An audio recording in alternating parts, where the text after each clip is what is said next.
When life gets complicated and probate feels overwhelming, there's a clear path forward.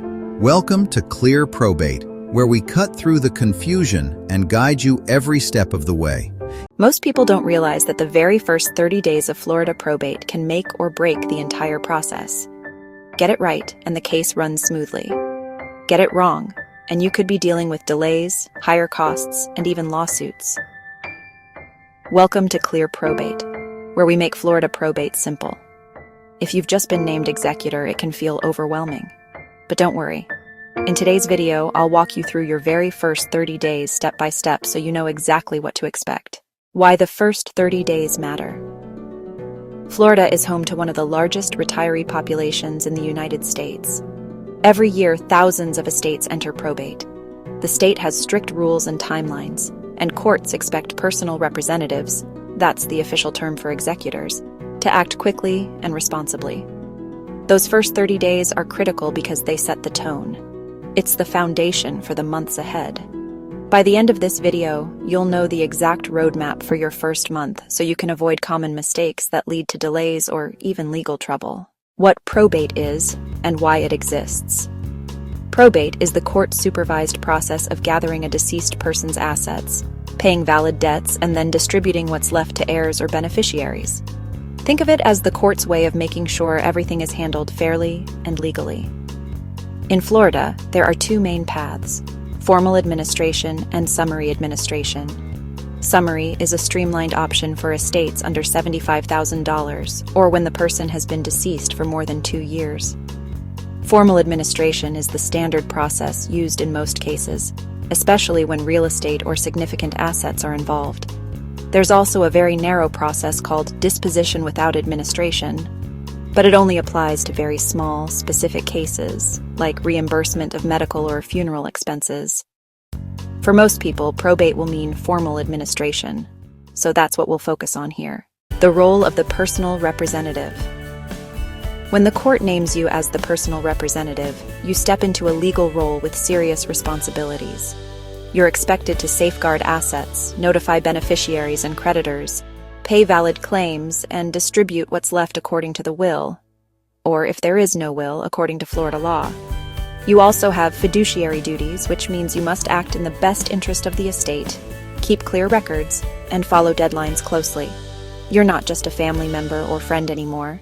You're a court-appointed fiduciary. Step 1. Gather documents and information. Your very first task is to gather the key documents. This includes the original will, if one exists, and certified copies of the death certificate. You'll also want to collect as much financial information as you can: bank accounts, brokerage accounts, deeds, vehicle titles, insurance policies, retirement accounts, credit card bills, and mortgages. If the deceased owned a home, make sure the property is secured. Change the locks if necessary, and notify the homeowner's insurance company. This step is often overlooked, but keeping the insurance active is crucial. You don't want a lapse in coverage. Think of this step as detective work. The better your list of assets and liabilities, the easier the next phases will be. Step 2. Hire counsel. In Florida, probate law requires that most estates use an attorney. This isn't optional in most cases. The reason is simple. Probate is a legal process with petitions, filings, deadlines, and notices. An attorney ensures that everything is done correctly. The attorney will prepare and file the petition for administration, help you secure your letters of administration, publish the notice to creditors, and guide you through creditor claims and final distributions. Yes, attorneys cost money. They may charge hourly or by a percentage of the estate, but in probate, having the right lawyer usually saves time and prevents expensive mistakes. Florida courts strongly prefer that the personal representative works with counsel, and it's almost always required. Step 3. File and get letters of administration. Once your attorney files the petition and the judge approves, the court issues something called letters of administration. These are official documents that give you the legal authority to act on behalf of the estate. Without these letters, banks, brokerages, and government agencies won't talk to you. With them, you can apply for an employer identification number, or EIN, from the IRS, open an estate bank account, and start formally gathering and managing assets. This is the turning point. You go from simply gathering information to officially being in charge. Mini recap. So far, you've gathered key documents, hired counsel, and received your letters of administration. You now have the legal power to act as executor. Next comes notifying creditors, preparing the estate inventory, and managing claims. Step 4. Publish and serve. Notice to creditors. Florida law requires the personal representative to notify creditors that the estate has been opened. This is done in 2 ways.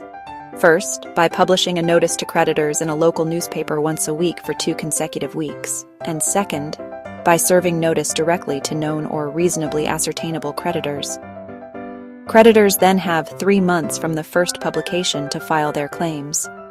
If they were served directly, they generally have 30 days from the date of service. This step is critical because it sets the legal clock.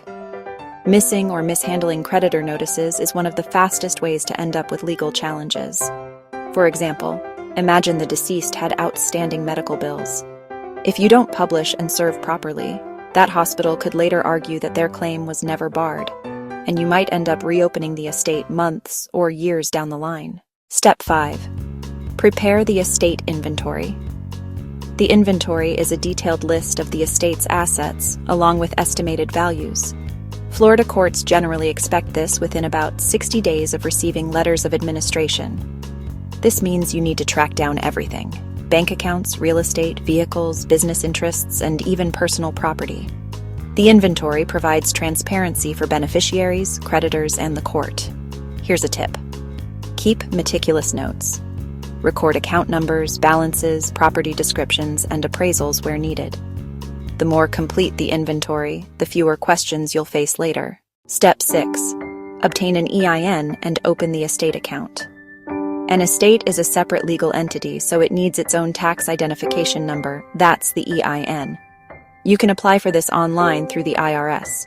Once you have it, open a dedicated estate bank account. All estate income and expenses should flow through this account. Deposit incoming funds like refunds or dividends and use it to pay legitimate expenses like taxes, insurance, or attorney fees. Never mix estate money with personal money. That's a recipe for trouble. Clean, separate books will make the final accounting much smoother. Step 7. Monitor claims and objections.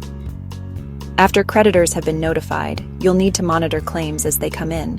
Some will be valid, like final utility bills or credit card balances. Others may be questionable or outright invalid. If a claim is improper, objections are usually due within 4 months after the first publication or 30 days after the claim is filed. Your attorney will guide you on which claims to pay and which to dispute. The key here is to stay organized. Keep a spreadsheet or log of every claim, when it was received and how it was resolved. Courts expect the personal representative to maintain order and accountability. Expanded recap. Executor's first 30 days checklist. Let's quickly recap everything you'll want to cover in those first 30 days. 1. Gather key documents like the will, death certificates, and financial records. 2. Secure property and notify insurance companies. 3. Hire a probate attorney to guide you through the process. 4. File for probate and obtain letters of administration. 5. Publish and serve the notice to creditors. 6. Prepare the estate inventory within about 60 days. 7. Obtain an EIN, open the estate bank account, and monitor claims closely. By following this checklist, you'll keep the process on track and avoid costly mistakes. Teaser for next video. That's your 30-day roadmap. From gathering documents and securing property to publishing notices and preparing the inventory, these early steps set the tone for the entire case. In our next video, I'll walk you through the full Florida probate timeline from start to finish, so you'll know exactly how long the process can take. Thanks for watching. I hope this guide made the first steps of Florida probate a little clearer. What part of probate confuses you the most? Let me know in the comments. I read everyone, and your questions help shape future videos. And if you want more plain language probate guides you can trust, go ahead and subscribe so you don't miss the next video. If this helped bring clarity to your situation, hit that like button and subscribe for more guidance.